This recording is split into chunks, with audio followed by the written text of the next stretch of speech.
So the next question is kind of a play off of the quotient rule. Is there an antiderivative rule that kind of matches the quotient rule?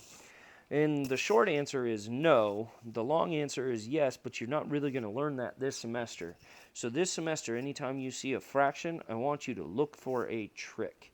What is a trick on this one? Well, the trick on this one is separate and simplify first. So what would I do? I'd say find the indefinite integral. Instead of x plus 2 over the square root of x, what I'm going to do is separate this as x over the square root of x plus 2 over the square root of x, and all of that is with respect to x. Let's think about what happens with our powers here. X divided by the square root of x. Well, really that's x to the 1 over x to the 1/2. So really this is the same thing as the integral of x to the 1/2. Subtract the powers. 1 minus 1/2 is 1/2. So my first term would simplify to x to the half. I'm going to rewrite the second term in terms so I could use the power rule. So square root of x is on bottom. Square root of x is x to the 1/2. But it's on bottom, so when I bring it to the numerator, I need to make that power negative.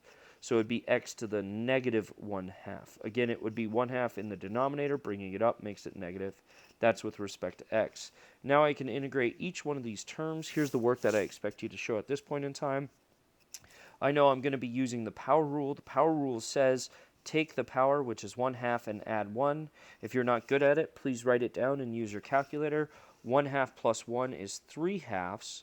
Then I have to put that over 3/2. That is over a fraction, so I am going to have to invert and multiply. I'll do that in the next step, though.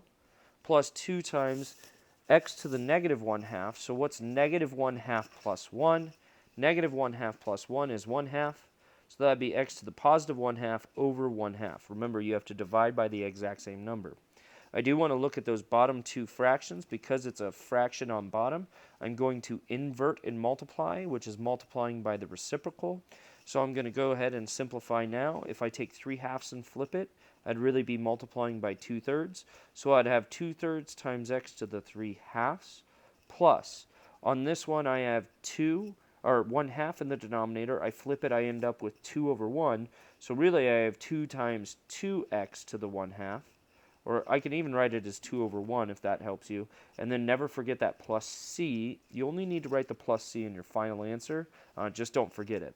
So I'm going to have 2/3 x to the 3/2 plus 2 times 2 would be 4x to the 1/2 plus c. Again, never forget that plus c. In derivatives, if it started as a radical, I wanted it to finish as a radical. With antiderivatives, I don't care. Go ahead and leave your answer in exponential notation.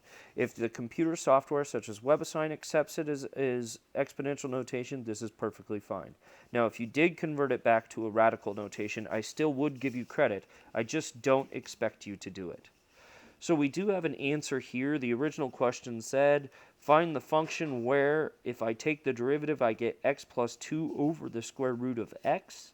And I'm telling you that the answer is 2/3 x to the 3/2 plus 4x to the 1/2 plus c.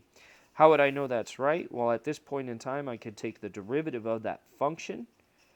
If I took the derivative of that function, I should end up with x plus 2 over the square root of x. The answer is no, I actually wouldn't end up with that. What I would end up with is this function right here, which is x to the half plus 2 times x to the negative 1/2. Which is perfectly fine because then we could work backwards by getting a common denominator and then combining it. So I'd have to actually work backwards 3 steps to get the original problem.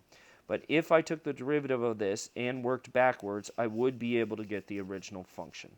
So it does mean this is the derivative of this is the antiderivative of the original function. Okay. So every single time we've been putting plus c. Let's look at this next part because what this is talking about is plus c can actually matter. So let's see, we might actually want a specific value for that c. That's called a particular solution.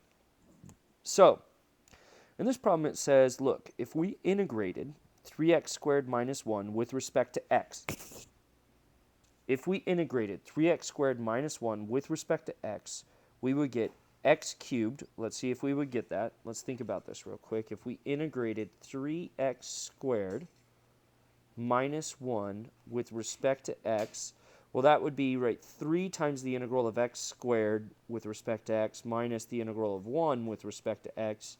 Well, that would be 3x cubed over 3 minus, well, it would be 1 times x, and then that plus c. 3 simplify, so it looks like I'd have x cubed minus x plus c. That would be my answer if I integrated it, and that's exactly what they got right there, x cubed minus x plus c. So it says, that's what we would get in general is x cubed minus x plus c. It says each of these antiderivatives is a solution of the differential equation. So here's the differential equation. If I say the derivative is equal to 3x squared minus 1, what is the original function? And the answer is x cubed minus x plus c. So a differential equation in x and y is an equation that involves x, y, and the derivatives of y. The general solution of dy dx equals 3x squared minus 1. It's an equation with a derivative, so we call it a differential equation, is f of x equals x cubed minus x plus c. So what is the solution to a differential equation? A solution to the differential equation is the original function that you take the derivative of and get the answer. It says in many applications of integration, you are given enough information to determine a particular solution. To do this, you need to know the value of y equals capital F of x, the original function, for only one value of x. This information is called an initial condition. The initial condition part, these are called initial condition problems, okay, are particular solution problems. It says, for example, only one curve passes through the point 2, 4 with that following problem. So, what do? You integrate, and then you use the given information. If we know that it has to go through the point 2, 4, we can figure out what c is. What this says, f of 2, it says when we plug in the number 2 for x, we need to get 4 out. So let's do that. F of 2 would be 2 cubed minus 2 plus c. Now we know that has to equal 4. When I plug in a 2, I have to get a 4. Well, 2 cubed is 8, and 8 minus 2 is 6. So we'd have 6 plus c has to equal 4. Subtract 6 from both sides. 4 minus 6, we would have c equals negative 2. So now we actually know the value of c, so we can tell you what the original problem would be, or the true answer would be. The true answer, instead of being x cubed minus x plus c, would be x cubed minus x. Now we plug in that c value, and we'd have minus 2. So, if we do indefinite integrals, we get a general solution. If we're given an initial condition, we can figure out what c is, and we can get a particular solution, the solution that goes through that given point. Let's give this a try with example 7. Example 7 says, find the general solution of the derivative of f of x equals 4x plus 2, and find a particular solution that satisfies the condition f of 1 equals 8. So what they're saying to do is integrate 4x plus 2 with respect to x. Find the answer in general. So if we want to integrate that, the constant stays, x is to the first power, so using the power rule for integration, we'd have x to the 2 over 2, add 1 to the power, divide by the same number, plus the integral of 2 is now 2x, and then we would have plus c. So our original function, the general solution, would be, well, let me simplify that, 4 times x squared over 2. So it looks like my original function simplified. I'd have 2x squared plus 2x plus c. That is my general solution. Again, I want to verify that this is correct. I'm going to verify this is correct by finding the derivative. Find the derivative with respect to x of 2x squared plus 2x plus c, which we know is 0. Derivative of 2x squared would be 4x. The derivative of 2x would be plus 2.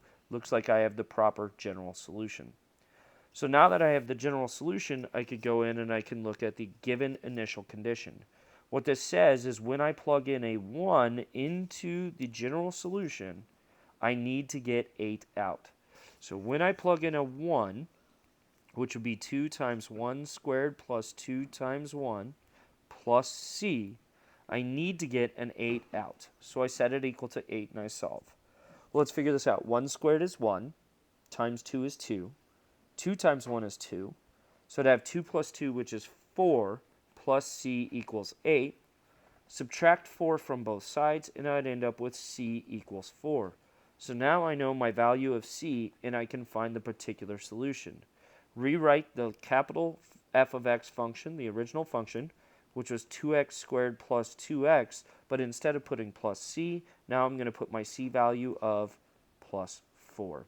So the particular solution would be 2x squared plus 2x plus 4. So what did we just find? We just found a function that has the 0.18 on it. The 0.18 is on this function. And if I find the derivative of that function, I get 4x plus 2. Again, we found an original function that goes through the 0.18, whose derivative is 4x plus 2. That is a particular solution problem.